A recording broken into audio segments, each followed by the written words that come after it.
Quando eu conversei com o Paulo Guedes, depois de algum tempo, eu falei qual seria a missão, se ele tinha como cumpri-la. Nós queremos inflação baixa, um dólar compatível, uma taxa de juros também, queremos criar mais empregos, desburocratizar, desregulamentar. Eu joguei na mesa. Paulo, tem como resolver esse assunto? Ele falou, tem.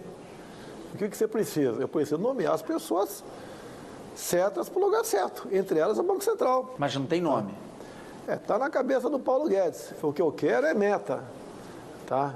Eu indico o Paulo Guedes por ser o superministério da Fazenda e Planejamento, para não ter atrito, e ele tem que cumprir essa missão. Mais ainda, Paulo, estamos chegando a 4 trilhões nessa dívida interna. Como é que você diminui isso? Como é que você arrecada mais sem aumentar impostos? Ele falou, de imediato está descartado o aumento de impostos, até pela curva de Laffer, entre outras coisas a mais. E ele está disposto e tem trabalhado nesse sentido. A gente tem só em 2018 141 bilhões de dívida pública. O senhor tem dito que não vai aumentar impostos, mas disse também que quer isentar quem ganha até 5 salários mínimos. Alguns especialistas dizem, olha, a conta não fecha. Como fechar uma conta como essa? Mais ainda, nós vamos reduzir impostos dos empresários. A Inglaterra, 20 e poucos anos atrás, fez isso. O Trump fez também. Eu sei que são economias diferentes. Mas se você conseguir, ao desregulamentar, ao desburocratizar, você vai ampliar a base de empregados na formalidade. Mas isso não é imediato. Não, não é imediato, mas é um preço que nós temos que pagar. Você não pode falar em aumentar imposto. Ninguém hoje em dia quer empregar ninguém. Ninguém quer investir. O cara quer investir no Brasil para produzir o quê? Para vender para quem? Nós chegamos nesse ponto e ele negocia com o mercado. A questão de que nós pagamos um plano Marshall por ano de juros. Paulo, como é que dá para negociar com o mercado? Porque ele que vai negociar, que não vai ter canetaço da parte dele, nem a minha vontade, né, querer prevalecer, até porque eu não sou economista. Agora, o que ele quer? Quer liberdade para trabalhar. E eu dei as metas. Igual a questão do Banco Central, independente, né? Independente politicamente. Mas tem que cumprir suas metas. O nome do Banco Central já chegou a comentar com o senhor? Já pede reservas, até porque se divulgar nomes antes, né, como acontece quando algumas pessoas falam que estão comigo, sofre perseguições e retaliações. Onyx Lorenzoni será o seu ministro da Casa Civil? No que depender de mim, sim.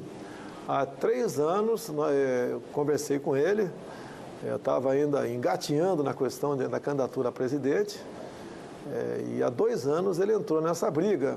E ele conseguiu fazer quase 10 reuniões, eu sempre presente, chegamos a juntar ao total 122 parlamentares que aceitaram a nossa proposta. Eu botei na mesa. O que nós temos que fazer? Algumas pequenas mudanças na Constituição, mudança na legislação, para, por exemplo, atender o homem do campo. O homem do campo é tido como alguém que faz coisa errada, prejudica o meio ambiente. Não, o homem do campo quer uma retaguarda jurídica. A garantia jurídica que hoje a terra é dele, se alguém invadir amanhã, o Estado vai fazer a reintegração de posse, vai enquadrar o invasor como se fosse terrorista, e mais ainda, eles não querem acordar amanhã com a portaria do ministro da Justiça demarcando a tua fazenda, metade dela, como terra indígena, não quer isso. Então o campo precisa disso e outras coisas, infraestrutura, acabar com o fim da indústria da multa, ICMBio e IBAMA, parte dos fiscais vão para o campo para multar os caras, e prejudicando quem quer produzir. Então isso tudo, no final, nessa reunião com parlamentares, bancada evangélica, bancada católica, o pessoal da segurança, do turismo, nós buscamos todo mundo na Câmara. E hoje em dia, conversar da palavra, temos 350 parlamentares. A última grande grupo de parlamentares que fecharam comigo foi a bancada do campo. Reforma política, não adianta você falar que quer isso ou quer aquilo, quem depende é o parlamento, não passa pela vontade do presidente.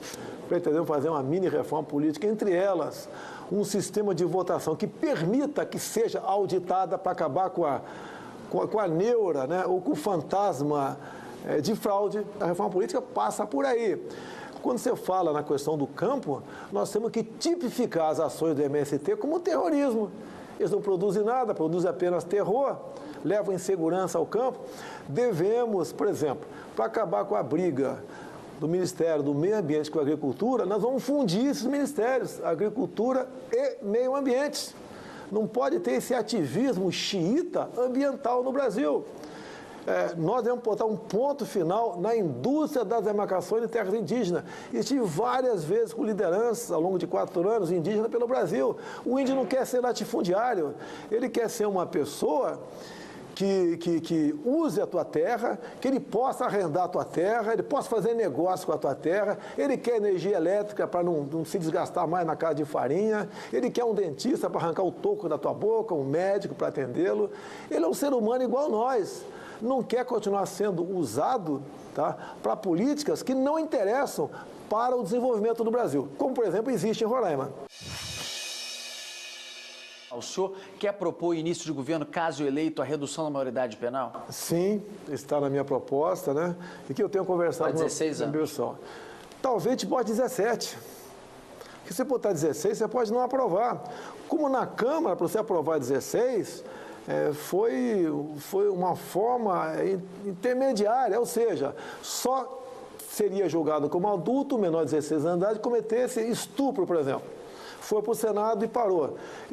A nossa proposta é passar para 17, o futuro governo passa para 16, vai devagar que você chega lá. Isso está no nosso planejamento, e em torno de 90% da população quer a diminuição da maioridade penal. Se passar para 17 é um grande negócio.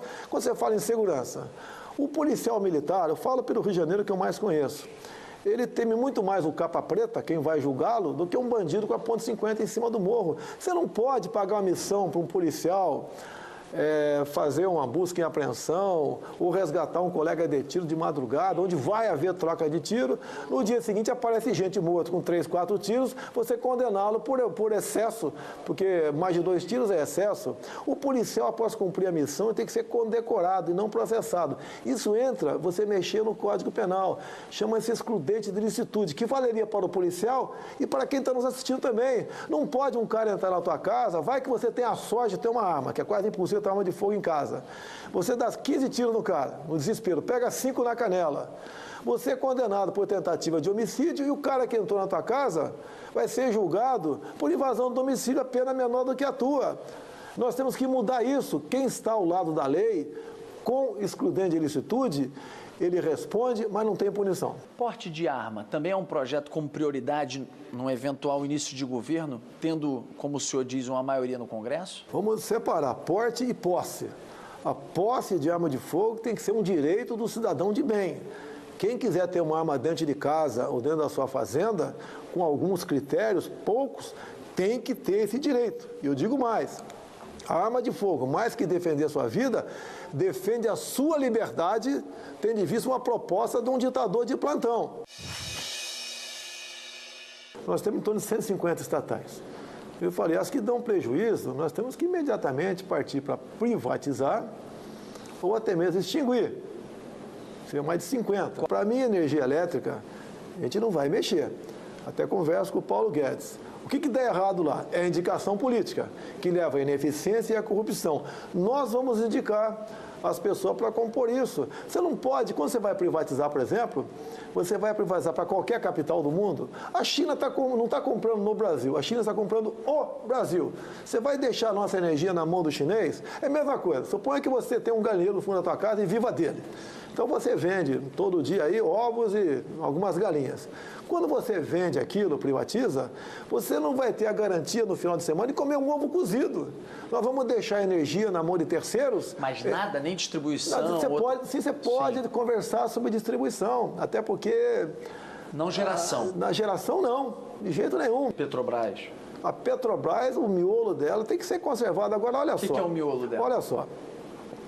Nós não temos recursos para explorar o pré-sal. Arrebentaram com a Petrobras. E daqui 20, 25, 30 anos, a energia será outra. O refino, você pode, no meu entender, dá para você privatizar. Agora, mesmo privatizando algumas coisas, tem que ver um modelo. A exploração não. A exploração você tem que abrir, nós podemos ter... Sim, nós temos tecnologia, mas não temos recursos para explorar. Chega para mim informação, cada litro refinado de diesel custa 90 centavos. Não sei se é verdade. E depois a Petrobras bota 150% de mais de lucro e revende. Daí vai para o Brasil. Você bota em média 30% de ICMS. Pô, ninguém aguenta. Ninguém aguenta. Você diminuiria a carga tributária também? Você tem que diminuir essa carga tributária. Você não pode ter uma política predatória no preço de combustível para salvar a Petrobras e matar a economia brasileira. Qualquer coisa no combustível reflete no preço da mercadoria que está lá na ponta da prateleira. Ninguém quer a Petrobras com prejuízo. Mas também não pode ser uma empresa que usa do monopólio para tirar o lucro que bem entende. Repito, faltam-me dados para uma melhor análise sobre isso. Uma vez sendo presidente, a gente vai ter os dados. A proposta inicial do Temer falava, por exemplo, em aposentar o policial militar com 65 anos. Eu conversei com o meu pessoal. Vai ser um fuzil ou uma bengala que o soldado vai usar. Daí você vai na expectativa de vida na Polícia Militar do Rio. São 100 e poucos que já perderam a vida esse ano. A expectativa de vida deles está na fase de 50 e poucos anos de idade. Então você não pode tratar o policial militar, por exemplo, da mesma forma. O das Forças Armadas também tem a sua certa semelhança. O que nós devemos fazer? Onde é que está a fábrica de Marajá? São as incorporações. Você pode ver, você, por exemplo, é funcionário de uma Câmara Municipal, que é muito comum acontecer. Ganha 10 mil por mês, é um baita no salário. De repente, você fica num cargo de comissão de 10 mil. 8 anos depois, você passa para 20. Repete a operação, mais 10 você passa para 30. Vamos acabar com as incorporações no primeiro momento. E vai com calma que você resolve. Hoje em dia, o homem para se aposentar, o grande problema é o serviço público. O resto é combate à fraude e o descaso. Serviço público, o homem se aposenta com 60 anos de idade. Vamos botar 61. Você aprova. Se você quiser já botar 65, mesmo que seja mais na frente, você não vai aprovar.